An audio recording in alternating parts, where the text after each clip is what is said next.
Hi, I'm back in the studio, back on my coronavirus painting number 3, getting out of lockdown, having finished being in lockdown and going into lockdown, which is a bit depressing. And here I've got the blue of hope going through the painting and coming out. I've given it a bit of a hole and a bit of a gap. Green creativity. Here's a bit of a roadblock in my pale green at the side because being in lockdown caused a bit of a mental roadblock because I couldn't get any new ideas. Well, it was a bit hard. I was dealing with all the same material. I was surrounded by work and all the same material over and over again. And the only access to anything was through TV or the internet.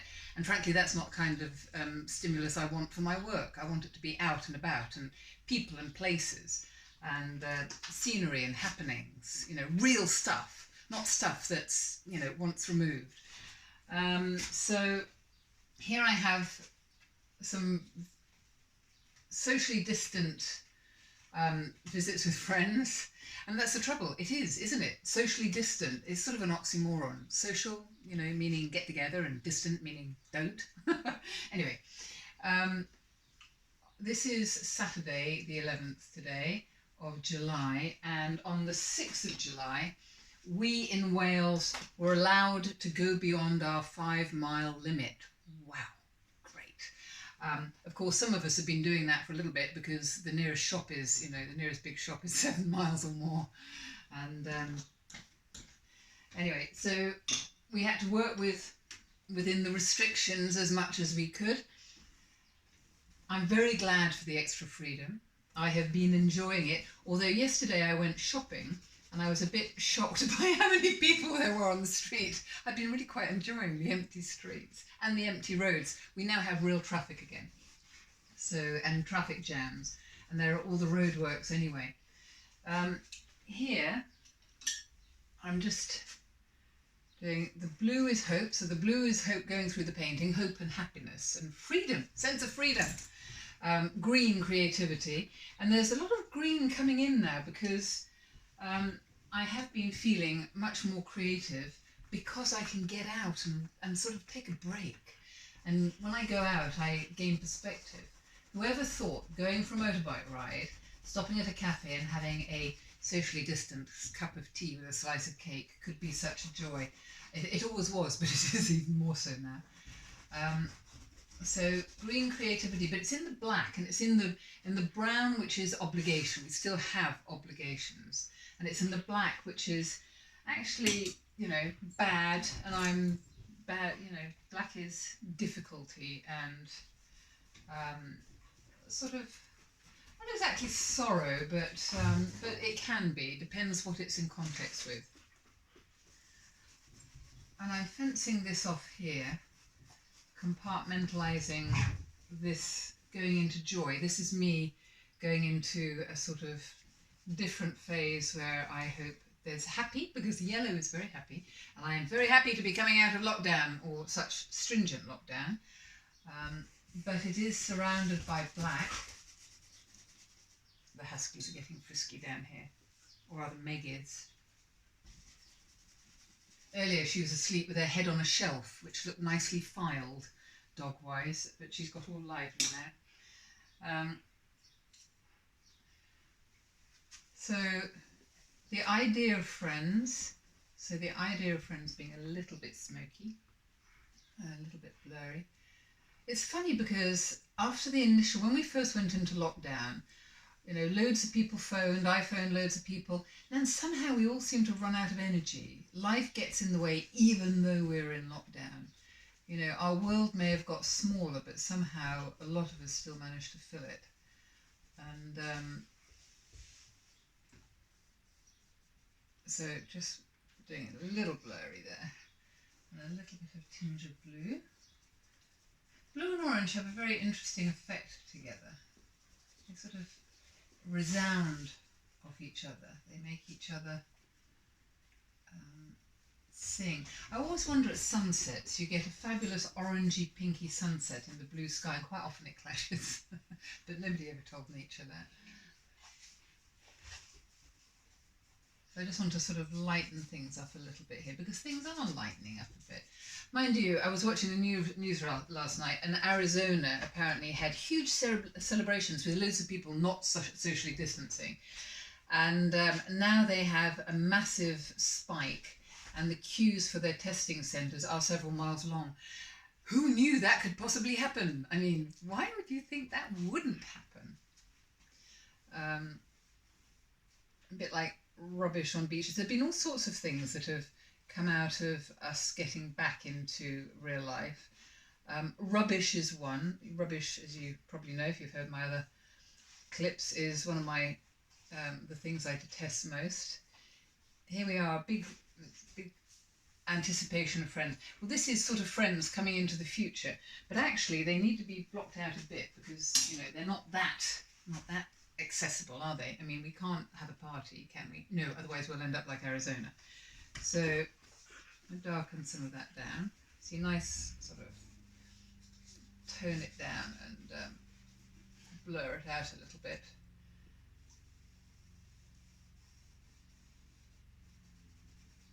But we're getting there. Anyway, going back to rubbish, I feel very strongly that we have a responsibility for ourselves, our health, our well-being. We cannot expect everybody to always clean up after us and pick up after us and pick us up necessarily. And sometimes we're on our own and we have to do it ourselves, which is sort of, probably the best way if possible. But rubbish, I think, I don't know about people who leave rubbish. I mean, what were they thinking? How could you leave a tin can somewhere and think, do they walk away from it and think, that'll biodegrade in about 650 years? Or do they just think, oh, it's dirty, I don't want to touch it anymore. I've drunk out of it, I've enjoyed it, it kept me cool while the sun was hot and I was on the beach, and now I'm just going to leave it there. So I think everybody who leaves litter is just spoiled. I think they had somebody wiping up after them. I think it doesn't matter where they come from, it doesn't matter what their excuse, they are lazy and they are spoiled. And to say they are selfish is such an understatement. To leave it to all those other hard-pressed people, the farmers, the cleaner-uppers, the people who go out on a Saturday with a bag to pick up rubbish, just because they can't bear the sight of it anymore. Have done it myself on occasion. The end just flew off my paintbrush. I didn't hit it on anything, honest. Anyway, Meg, where's my paintbrush? Oh, there it is. There's the end of my paintbrush. Right, new paintbrush. That can be used as a paint stirrer. I feel a little more blue coming on.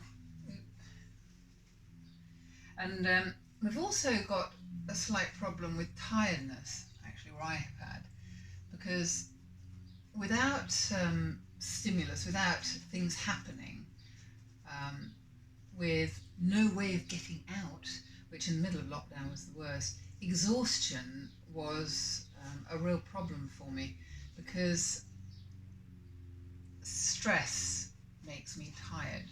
I don't know about you, but it makes me very tired. And I think we need a nice little bit of turgid brown mixed with a little bit of nicely black, just to edge that in up there.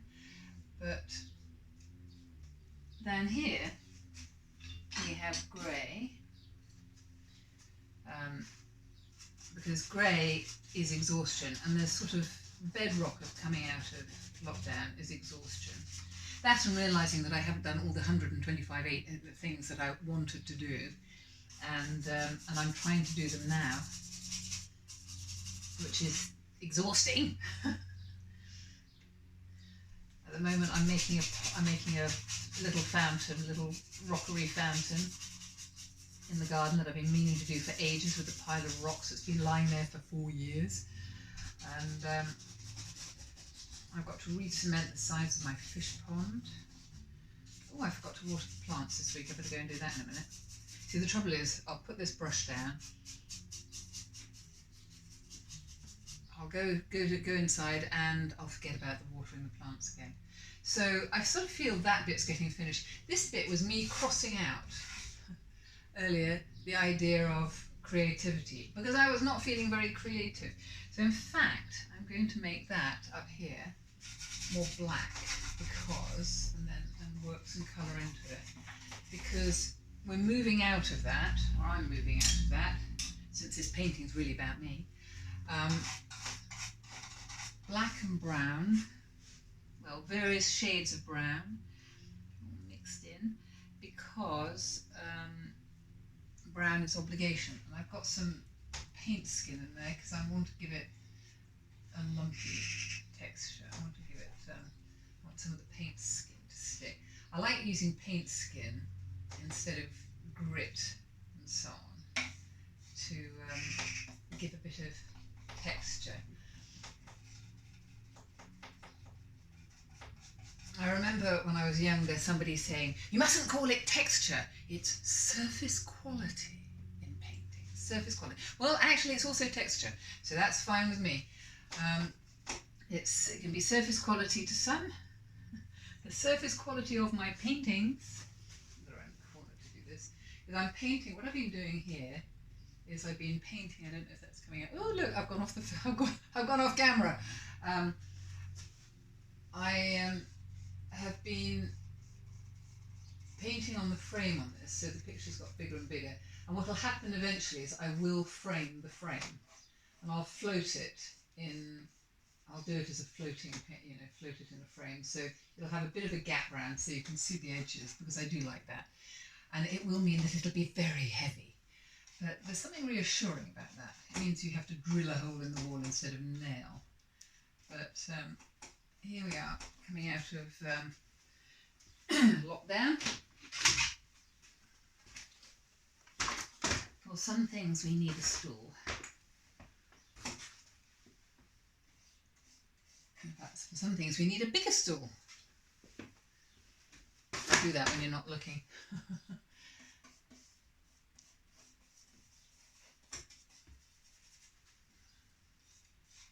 So this is coming from the bit for Bin Land. I tend to read these paintings from left to right. So, the right-hand side is where I'm going, or where I feel I'm going, and the left-hand side is where I'm coming from. I'm mixing a bit of dark blue into that, a little touch of white just to show it up.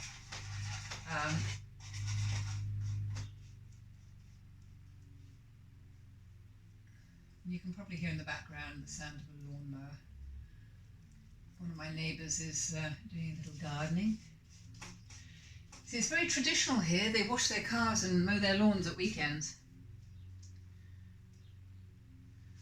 And let's see if I can get that to stick. Oh, I love that. The thing I like about adding a bit of texture, surface quality, is that when I paint over it in another colour, when it dries, and I paint over it in another colour, you get these different layers showing through in the scumble. And I like that very much. So,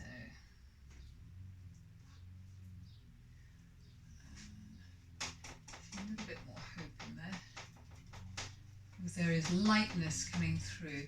Because from when on the 6th of July, we in Wales were let out further than our 5 miles, I did feel a huge sense of relief. I've got to be honest, even I was surprised at how relieved I felt, which just goes to show how bad I felt before.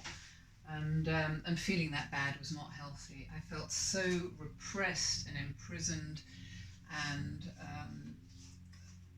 just life, yeah. After a while, if somebody said you have to live your whole life like that, then you'd wonder if it's worth it. Because, if it was the only thing you knew, that would be okay, perhaps.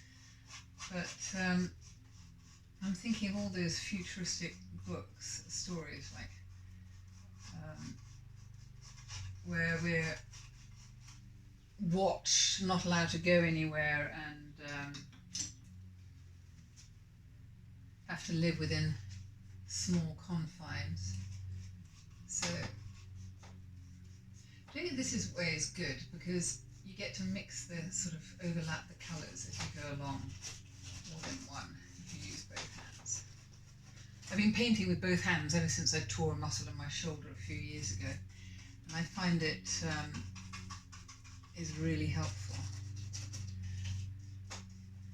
can write with this hand just a little bit, but I can write my signature better backwards. I mean, like mirror reflection, which sounds weird, but there's some advantages to being dyslexic. They say that you're often ambidextrous, but the torn shoulder muscle was a real kicker. I mean, I have to tell you that there's felt very few pains like that one. That was bad. So it's beginning to shape up and become a little more cohesive, and I'm going to be working on it when you're not looking. But in the meantime, we've got the advent of friends, we've got creativity resurging, we've got the attendant tiredness, which isn't a bad thing. You know, we all get exhausted, and exhausted's a natural state of life. I mean, I just go and fall over on the sofa for 10 minutes if I have a chance, or do something less stressful. More friends coming in here, hope passing through. The black is beginning to be overcome by the colour, and the browns are sort of receding, more of which later. Thank you for watching this far. Take care.